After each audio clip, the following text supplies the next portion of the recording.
영축산. 독수리가 날개를 접은 듯한 그 봉우리 위에서 부처님의 설법이 이어지고 있었습니다. 제자들의 얼굴엔 환희가 가득했습니다. 방금 전 부처님께로부터 미래의 부처가 될 것이라는 예언과 수기를 받았으니까요.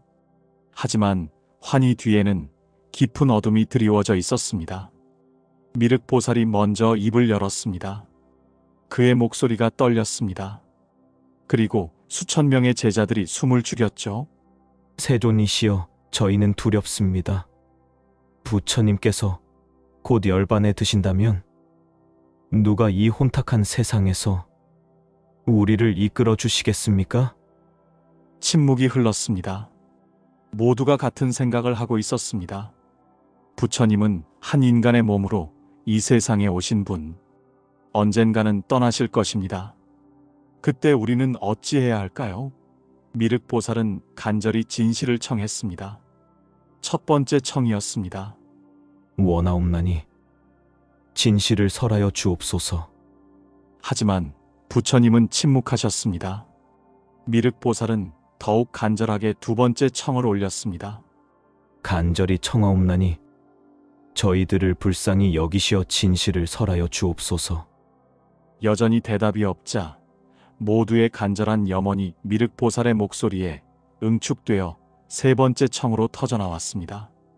간절히 청하옵나니 제발 저희를 위해 진실을 말씀해 주십시오. 부처님께서 천천히 눈을 뜨셨습니다. 그 눈빛은 우주의 모든 비밀을 담고 있는 듯 했습니다. 너희는 열애의 비밀스러운 신통력에 대해 잘 들을지니라. 부처님의 엄중한 선언에 제자들은 일제히 숨을 죽였습니다. 세간 사람들이 생각하기를 석가족의 궁전에서 태어난 시다르타가 가야성 보리수 아래에서 처음으로 깨달음을 얻었다고 말한다. 그것은 모든 제자가 알고 있는 세상의 상식이었습니다. 하지만 내가 실로 부처가 된 지는 헤아릴 수 없이 오랜 세월이다. 너희가 감히 상상조차 할 수 없는 시간의 끝, 그 이전부터 나는 이미 깨달음을 얻었느니라. 순간 영축산의 바람이 멈췄습니다. 세상의 모든 역사보다 더 오래된 존재라니.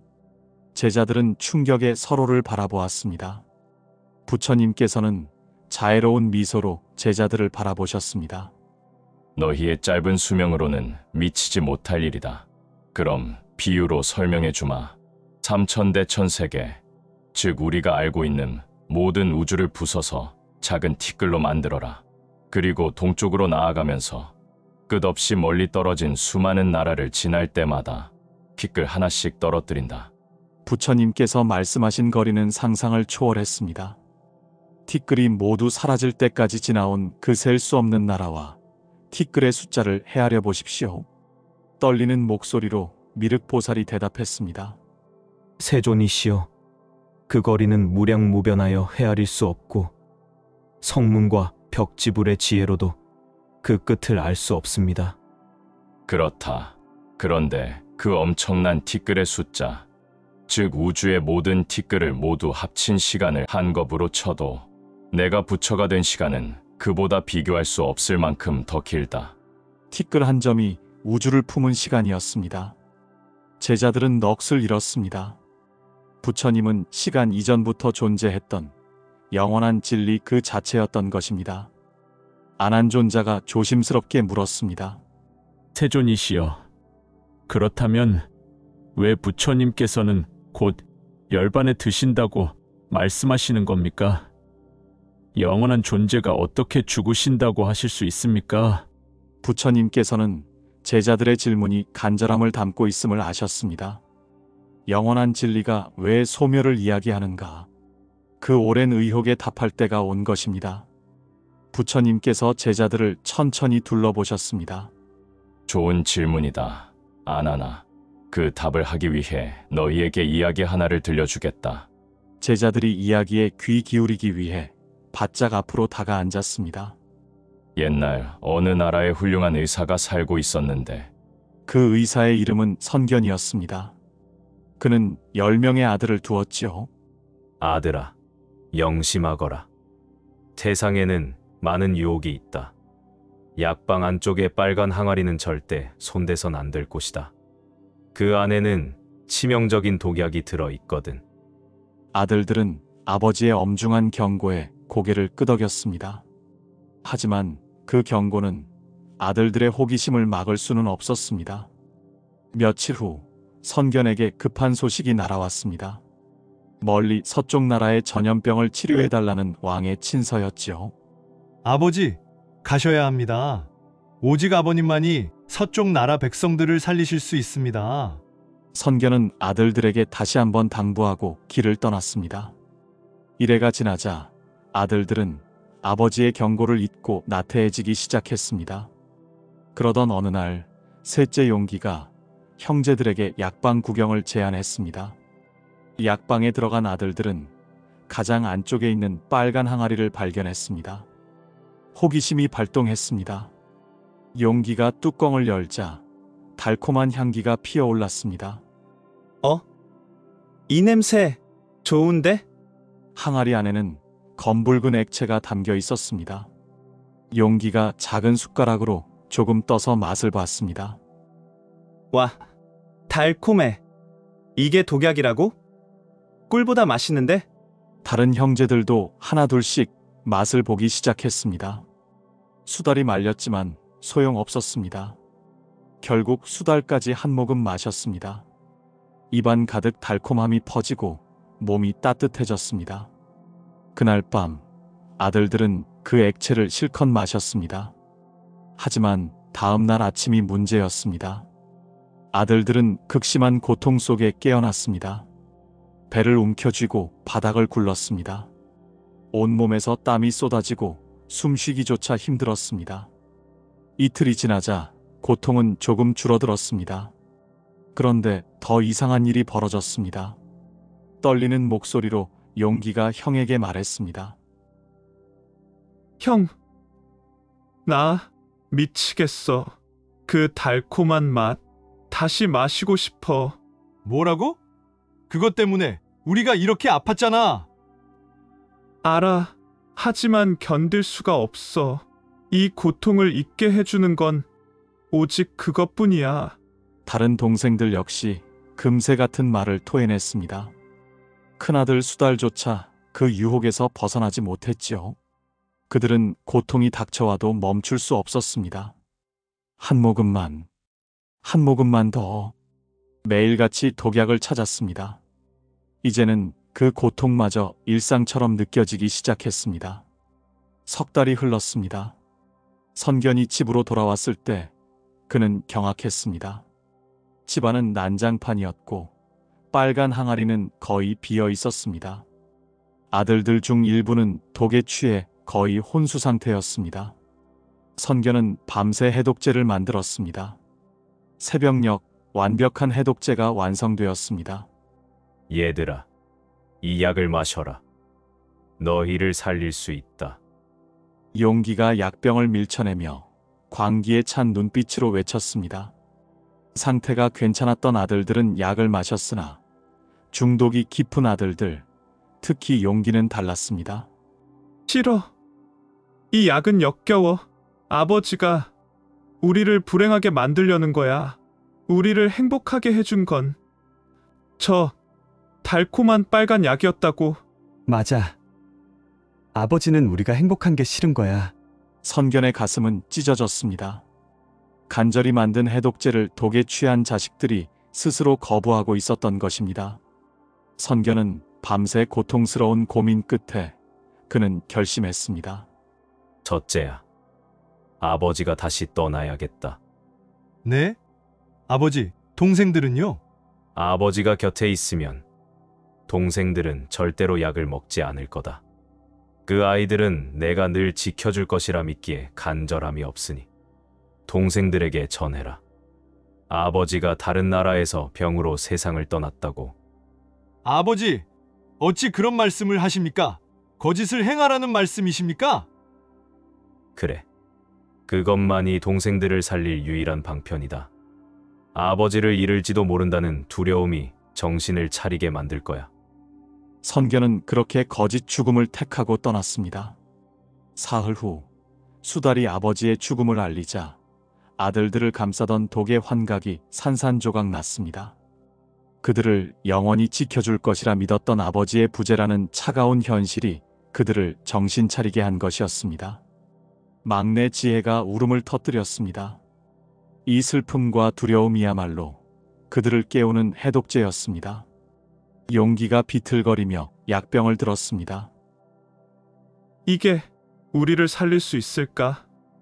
아버지를 믿어보자. 용기가 떨리는 손으로 약을 입에 넣었고 도끼가 빠져나가는 것을 느꼈습니다.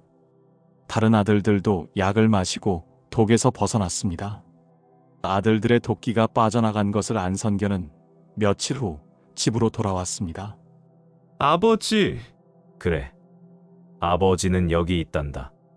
아버지, 저희를 살리시려고 그런 무서운 방편을 쓰신 겁니까? 그렇다. 너희가 독에 취해 있을 때는 약을 줘도 먹지 않았지. 하지만 아버지를 잃을지도 모른다는 두려움이 너희를 깨웠고 그때서야 약의 소중함을 알게 된 거다. 선견의 이야기가 끝났습니다. 영축산에 앉아있던 제자들은 그 비유가 자신들을 향한 말씀임을 깨달았습니다. 독약은 오욕칠정 즉 번뇌, 의사는 부처님이었습니다. 그리고 거짓 죽음은 다름 아닌 부처님의 열반이었던 것입니다.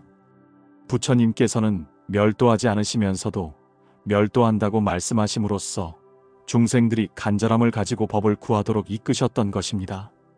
이 이야기를 통해 진실이 밝혀지자 미륵보살은 벅찬 마음으로 부처님께 다시금 합장했습니다. 세존이시여, 그렇다면 부처님께서는 실제로 열반에 드시지 않으신다는 말씀이십니까? 훌륭한 의사가 거짓 죽음으로 아들들을 살렸듯이 나의 열반 역시 방편이다. 나는 무량겁 전에 이미 부처가 되었다. 하지만 중생들을 제도하기 위해 열반에 든다고 말하는 것이다. 아난존자가 벅찬 감정으로 눈물을 흘리며 청했습니다. 세존이시여, 그렇다면 부처님께서는 시간을 초월하여 영원히 우리 곁에 계신다는 말씀이십니까? 그렇다. 아나나.